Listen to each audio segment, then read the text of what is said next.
কোরআনের মধ্যে বিজ্ঞান যে আছে তার মধ্যে একটি হলো বিজ্ঞানীরা বর্তমানে গবেষণা করে এটা 19 থেকে 20 শতকের মধ্যে অর্থাৎ 1801 সালের পর থেকে 19 শতক অথবা 20 শতকের মধ্যে এটা আবিষ্কার করেছে, যেটা কোরআন তার থেকে প্রায় 1200 থেকে 1300 বছর পূর্বে কোরআনে আল্লাহ পাক রব্বুল আলামিন মুহাম্মদ সাল্লাল্লাহু আলাইহি ওয়াসাল্লামকে জানিয়ে দিয়েছেন।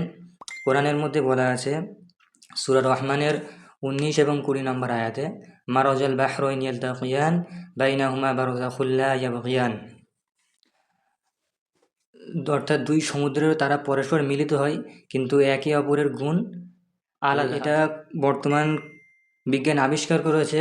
19 থেকে 20 শতকের মধ্যে, এবং কোরআনে আল্লাহ পাক রব্বুল আলামিন তার থেকে প্রায় 1200 থেকে 1300 বছর পূর্বে আল্লাহ পাক রব্বুল আলামিন কোরআনে বলে দিয়েছেন। আর যারা বলে যে কোরআন পড়ে কী হবে, কোরআনের মধ্যে বৈজ্ঞানিক যে তথ্য আছে এটা তাদের কাছে পৌঁছানো দরকার। যে আমি আরও ইনশাল্লাহ পরবর্তী আরও ভিডিও এই বিষয়ে বানাবো, এটা প্রথম ভিডিও, যে কোরআনের মধ্যেও বিজ্ঞান আছে তার প্রমাণ, কোরআনের মধ্যেও যেসব বিজ্ঞান আছে তার প্রমাণস্বরূপ এই ভিডিওটা। যে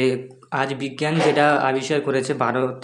19 থেকে 20 শতকে, 19 থেকে 20 শতকের মধ্যে যে আবিষ্কারটা করেছে এটা, যে দুই সমুদ্র তারা পরস্পর আছে কিন্তু একের গুণ এদিকের গুণ এদিকের গুণের সাথে পার্থক্য মিলেও